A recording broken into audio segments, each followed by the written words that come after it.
Days turn into weeks. Jake learns the Na'vi way. He fails, he falls, but Naderi is patient, stern yet kind. Slowly, the soldier becomes a student. He learns their language, their prayers, their bond with Iwa, the living spirit of Pandora. Then comes the rite of passage. Jake must tame an Ikrin, a mountain banshee. He climbs the floating mountains, where storms rage and the wind howls. Hundreds circle above, screeching like thunder. One will try to kill you, Naderi warns, and that is the one you must choose. Jake leaps. He tackles a beast midair, clinging to its neck as it thrashes, teeth snapping. With trembling hands, he makes the bond, and then they soar. Wine lashes his face as they dive through clouds and skim waterfalls. Jake screams, not in fear, but joy. He is no longer a man in a borrowed body. He is Na'vi. But far away, Quaritch watches every move through Jake's video logs, and his patience is running out. What will Quaritch demand from Jake, and will he obey?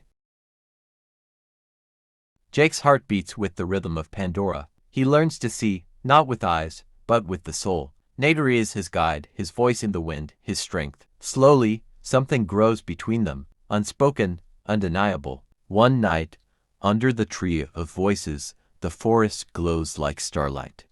Naderi teaches Jake the sacred bond of Tsailu, the connection of all life.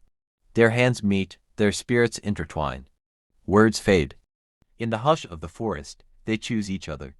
Two worlds. One heart. But dawn brings darkness. Machines thunder closer. The humans have found home tree. Quaritch demands intel. Tell us where they are, or your blue girlfriend dies. Jake hesitates, torn between love and loyalty, truth and betrayal. Grace senses the storm coming. You're in too deep, Jake, she warns. But it's too late. The shadow of war stretches across Pandora. Will Jake betray Naderi or fight his own kind? Jake confesses the truth to Naderi. That he was sent to spy. Her eyes once warm burns with rage. The Na'vi turned on him. Chains bite his wrists. You will never be one of us, Naderi spits, voice shaking with heartbreak. Then, the sky rips open. Gunships swarm like metal vultures. Rockets scream. Fire rains down. Home tree, home for centuries, explodes in a storm of flames and splintered roots. Screams echo as lives shatter. Naderi clings to her dying father. The clan scatters, smoke choking the air. Jake, helpless in his human body, watches through glass as everything he's come to love burns. His heart cracks like the roots of the home tree. This isn't war. It's slaughter. And Jake knows this is his doing. Banished and broken, will Jake rise or disappear forever?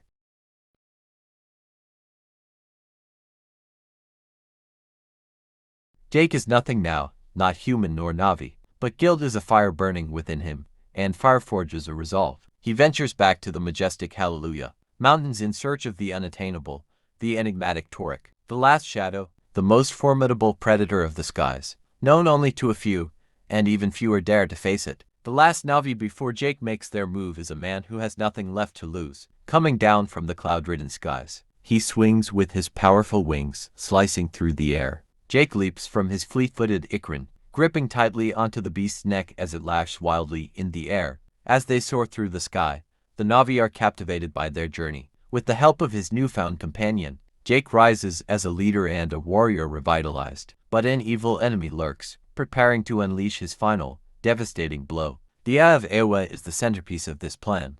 Leading the charge, with a powerful gust of wind, the attack strikes. As moments before, the battle rages on, unending conflict, the eternal struggle for survival. As the fierce battle rages, we join Jake and the Na'vi as they face unimaginable challenges. Facing the fierce battle, fighting to save their precious world, we feel the true power of their unwavering determination. The legacy of Jake continues, inspiring hope, proving that even in the face of insurmountable odds, heroes have the power to change the course of history. Can Jake unite a fractured people against the forces of destruction?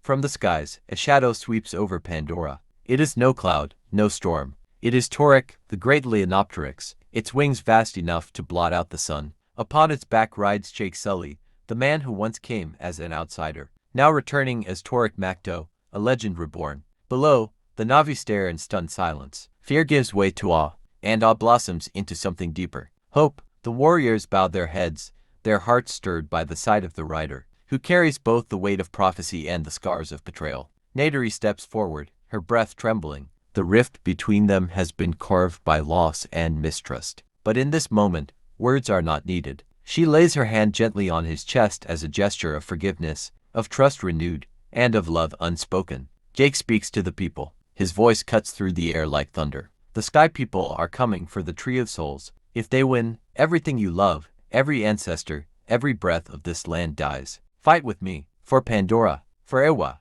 The ground begins to pulse with the beat of drums. The call to war has been answered. Na'vi riders vault onto their ikrans, wings slicing the skies. Blades are whetted until they gleam under the alien light. Bows are drawn, their strings humming with arrows tipped in death. The plains tremble as clans from every corner of Pandora arrive, flowing together like rivers merging into a single, unstoppable sea. For the first time in living memory, the Na'vi are united, not just as clans, not just as warriors, but as one people, bound by the will to protect their world. Yet the enemy they face is unlike any they have fought before. From beyond the forest comes the Sky People's army, gunships gliding in mechanical formation, amp suits striding like iron beasts, and bombs capable of reducing the sacred forest to smoldering ash. Against their fire and steel, the Na'vi wield no tanks, no cannons, only courage, only faith, and the leadership of a man who once stood among their enemies, but now fights as their brother. The air thickens with tension. The horizon glows with the reflection of approaching flames. The wind carries the scent of war. The drums quicken, bows are raised, eyes harden, and begins the greatest battle Pandora has ever known.